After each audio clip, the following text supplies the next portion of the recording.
Hey guys, and welcome back to Mad About Skin. Today's video is all about the skincare I don't use. I kind of feel that we've been on a bit of a journey in the last 12 months, and lots of people were introducing new ingredients, new serums, new products into their skincare routine, really working out what's right for them and how to get the best results for their own skin.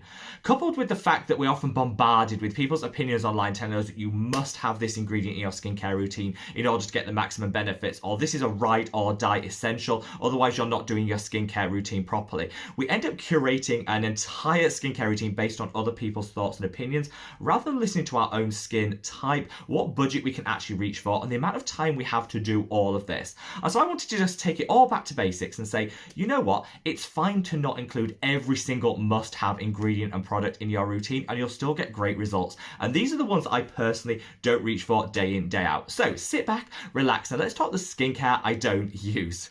Now this video is all on the back of yesterday's video, which was about why I no longer reach for L-ascorbic acid every single day. Whilst vitamin C's can add so much great benefit, I don't think it's right for every single person, and I didn't find I was getting the best results from my own skin. I'm going to leave a link to that video up there because you guys will show me so much love and support on that, and that really made me want to take this a step further to say, let's keep that conversation going, to say, ultimately, when it comes to skincare, you must use what's right for you, your budget, your ethical considerations, and what your skin needs. And so throughout all of this video, these are my thoughts, my opinions, and I'd encourage you to share your own in the comment section below. It is totally okay to disagree with me on all of these products. If these are all essentials to you in your skincare routine, keep using them, keep loving them, because skincare should be fun and all about what works for us. But should we cut the waffle and should we just delve straight on into the first thing? The first thing I've given up in terms of skincare I no longer use is this. This is shower gel. Now, this isn't because I've decided not to shower and just, let the body and the body odor do its thing. No, I still do shower most days, but I actually reach for a salicylic acid cleanser rather than a body wash. Now, let me explain why that is. I've suffered with textural irregularities on the body all my life. Like, I get the KP, the chicken skin on the backs of the arms and on the thighs. I get a bit of acne on the chest and on the back. It's like, you know what, a whole lot of bobbles from head to foot. And I'm okay with that, but I found reaching out for a salicylic acid cleanser as opposed to using a body wash actually gives me so many great benefits. My skin is smoother. The KP, the chicken skin on the backs of my arms, is diminished by about half, and I put it down to this product. This is a salicylic acid cleanser by the Inclis, but there's so many out there, and they're broadly the same price as a good body wash anyway, so you're not breaking the bank, and I just think you get extra benefits. And honestly, I don't see I'll ever go back to using standard body washes again. A salicylic acid cleanser, head to foot, is all I need, and I've seen some really great results, so definitely worth trying that hack out if you are struggling with textural irregularities on the body, just want to smooth everything out. Another thing I've cut from my skincare routine is excessive cleansing. I kind of found that I used to cleanse morning and night because that's what I felt my skin needed in order to feel clean. In truth, when we wake up, all we have on our skin is a little bit of light perspiration from the evening. Maybe you got some of the skincare that you had on the night before, but there's nothing really that needs to be stripped from the skin. And so reaching for really harsh cleansers, which used to be my go-to every morning and every evening, just wasn't the right thing. I prefer to do a double cleanse, a really rich treat, almost spa-like cleanse session in the evening, but on the morning I just rinse my face with some lukewarm water, and I kind of feel that does it all. I'm also really mindful of the cleansers that I do choose. I'm reaching for pH balanced cleansers more than I ever used to. For me, cleanser, I used to go to the drugstore, whatever was cheap, picked it up, used it on my skin, and I didn't really care. Now I kind of understand a little bit more about how if upsetting the acid mantle on the skin, which is the protective acid mantle, before you start your routine isn't always a good thing. And so starting with a pH balanced cleanser can be a really nice step. The two that I reach for all the time are this is the Geek and Gorgeous Jelly Joker cleanser. This is the Haru Haru Wonder cleanser. You're seeing a lot more pH balanced cleansers, and that the key number to look out for is a pH of 5.5, which is the skin's natural pH. You want to use something that's in tune with the skin, so you're setting your routine off in the same balanced way that you want it to end without really upsetting things from the start.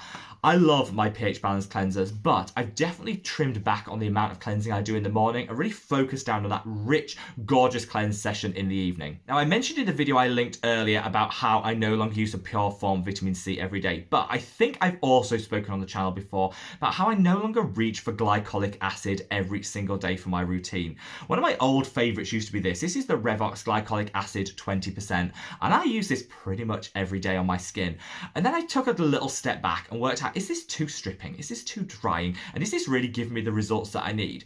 I kind of worked out that absolutely it wasn't. And I captured my thoughts and feelings in a video, which I'll link up there. Definitely worth checking out if you're using glycolic acid every single day and you're maybe not getting the results that you expect.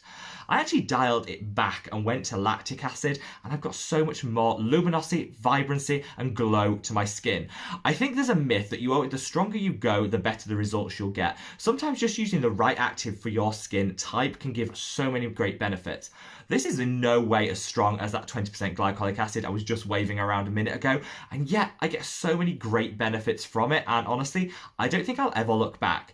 There is a place for glycolic acid in the routine, maybe a once weekly, more deep exfoliation. It can be really, really great, but I think if you're exfoliating every day or every other day, reach for something more gentle, like a lactic acid, which will hydrate you at the same time as removing some of the dead skin cells that can be blocking our vibrant, gorgeous skin from emerging. Definitely a step in the right direction, and I don't really think I'll be going back to glycolic acid in a meaningful way. Now we're coming on to a specific product, which is this. This is the Salicylic Acid Masque by The Ordinary. Now, you guys know I have a love-hate relationship with this product. I tried it originally, hated it. It was messy, it's built with charcoal, so it's black, stains all your towels, and it's really difficult to remove. And so I kind of put it back on the shelf and thought, no, won't be using that anytime soon. And then The Ordinary discontinued their Salicylic Acid Serum, which I know so many people were devastated by because it was our go-to, particularly as acne sufferers, it was our go-to. So I thought, okay, let's give this another go. And I used it particularly targeted on the areas I have blackheads like the nose and chin, and it worked really well. Once you get past the mess, the gunk, the charcoal, actually it's a really effective treatment for tackling congestion in the skin and blackheads. And I've been using it probably for the last 2 years, and using it in spite of the fact it's not the most pleasant product to use.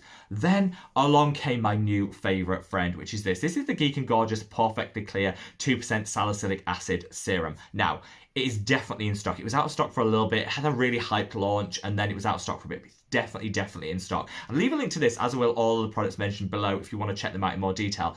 But this is an exact dupe for The Ordinary Salicylic Acid 2% Serum. Literally game-changingly brilliant. I feel like I've got my acne best friend back. I discovered this. Actually, Geek and Gorgeous sent me this to try, and I was like, yeah, okay, I'll give it a go. And I was literally stunned with the results. It's super effective as a spot treatment, or you could use it all over the skin just to clarify everything a couple of times a week.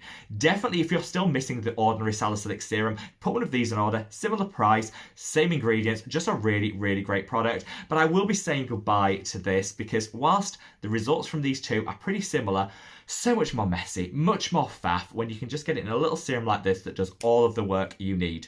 Now, another skincare step I don't use is a standalone niacinamide and hyaluronic acid serum. Now, this is The Ordinary Niacinamide 10% Zinc 1%, which I think when it launched was possibly the most viral skincare sensation product going. Everyone reached for it and tried it. I loved the results for this, particularly because I have very oily, acne-prone skin, but over a period of time, I found my skin get more sensitive, excessively dry, and I did put it down to the amount of niacinamide I had in my routine. Now, I definitely think that niacinamide and hyaluronic acid are fantastic ingredients for your skincare routine. Niacinamide will help tackle excess oil, smooth out the complexion. Hyaluronic acid will hydrate and lock in that moisture. Really, really great ingredients, but we overuse them. They're in every single step of our skincare routine, from the cleansers we use through to the serums, the creams. Some exfoliators even contain these ingredients, and it's just too much. We're overloading our skin, which is when you can see that sensitivity, the irritation, the dryness, all the things we just want to avoid. This is why I just eradicated the standalone niacinamide and hyaluronic acid serum steps from our routine. You don't need them. They'll be in other steps of your routine. Trust me, just read the ingredients list and you'll see them there. I don't think you need a standalone niacinamide or hyaluronic acid. It's extra money. It's another step. It's another product to apply. And I feel actually they might be counterintuitive and creating more redness and irritation. I actually formulated my own serum, which is this, the Mad About Skin Got You Covered Super Serum, without hyaluronic acid and without niacinamide. When I actually said that to the laboratory, the formulators that were helping me come up with this dream, they said, really? Like every brand has niacinamide and hyaluronic acid in there? And I was like, yeah, and that's the problem. Like, it's a great ingredients to have, but when every single product contains them, you're using it on top of other niacinamide, hyaluronic acid, and you're just layering and layering and layering, which is when it can become problematic for the skin. So it's really nice to have a serum option that is free of niacinamide and hyaluronic acid for those that are a bit sensitive to it, or for those that just want to take a break at least in one step of their routine. If you do want to get your hands on this, I'll leave a link to it below. There are a few left in stock that's running out reasonably quickly, but you can still get your hands on it. But I would say whichever serum you go for, I don't think you need a standalone hyaluronic acid or niacinamide serum in your routine. Just turn and read the ingredients on the other products you use, and you'll probably see those ingredients in plentiful concentrations in all your other steps. Now, before we come to a close, I've got two other things I want to mention. I no longer use Acne Patches. So I'm calling up these. These are the Peace Out Acne, and these are the Goo Getter by Zit Sticker. I have tried, this is proof, I have tried every single acne patch out there. Of all the ones I've tried, I'd say the CosRX pimple patches are probably the best. They're also the cheapest. So those are probably the ones that I might reach for in the future. But you know what? In truth, these patches which are designed to like attack the zit, you know, zap it, remove any of the excess bacteria, help the heal time. It all sounds great on paper, but when you actually put it onto your skin, they're ruinously expensive. I think they're too targeted. Often I find that they inflame the zit, the area, maybe dry the pimple out, and you just don't need all of that. I actually think reaching for that really inexpensive, geek and gorgeous salicylic acid serum that I referenced earlier gives me more than enough benefits in terms of minimizing heal time and minimizing the redness of the zit and the acne that I have. I don't think I need to splurge and spend too much money on these. You know, I've tried them all over the past 6 months, and some of you guys fangirl hard about them, so definitely if they work for you, keep on using them. But I found of all of the ones I reached for, none of them actually deliver any more benefit than a salicylic acid serum does, and yet you're paying like 3, 4, 5 times as much for them.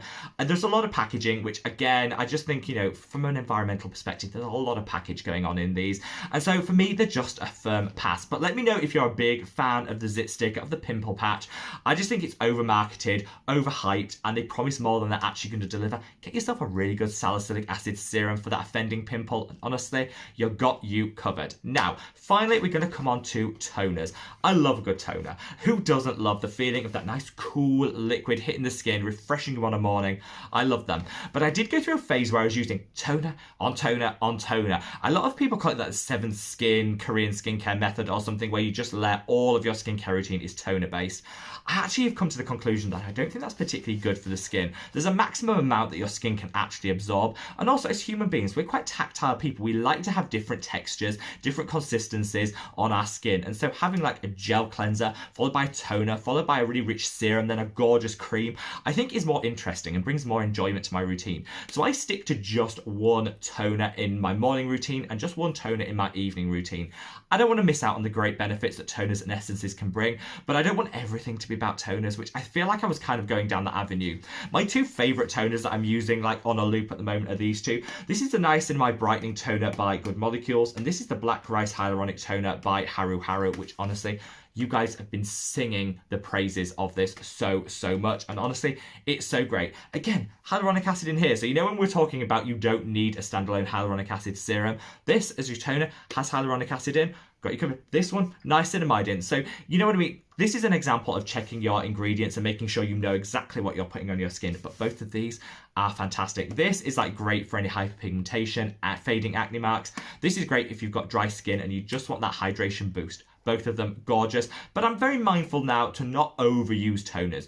Choose a toner with a purpose that I love and use it regularly rather than layering multiple toners on top of each other. So there you have it, guys, a rundown of the skincare I don't use and some alternatives if you do want to go down that avenue. What I wanted to demonstrate in this video is that skincare is unique to you, the individual. Don't allow people to tell you that you have to have an ingredient or you have to have a product in your routine, because honestly, it's up to you. Your skin type, your budget, the time you have to do your routine, these are all things that are important. So I wanted this video to almost be empowering and to say, you know what, if you are not using everything that the gurus, the experts, the dermatologists tell you have to use, actually, you're still doing a really good routine. And it's all about self-care and doing what works well and feels good on your skin. And that's kind of the message I wanted to get across in this video. Sound off in the comments section below if you disagree with anything I have to say. I'm open to some challenge and I'd love to get the conversation going. And while you're down there, don't forget to give this video a big thumbs up, a like, because it supports me and the channel so much, and I would love you forever. But with all that being said, stay safe, stay well, and love your skin.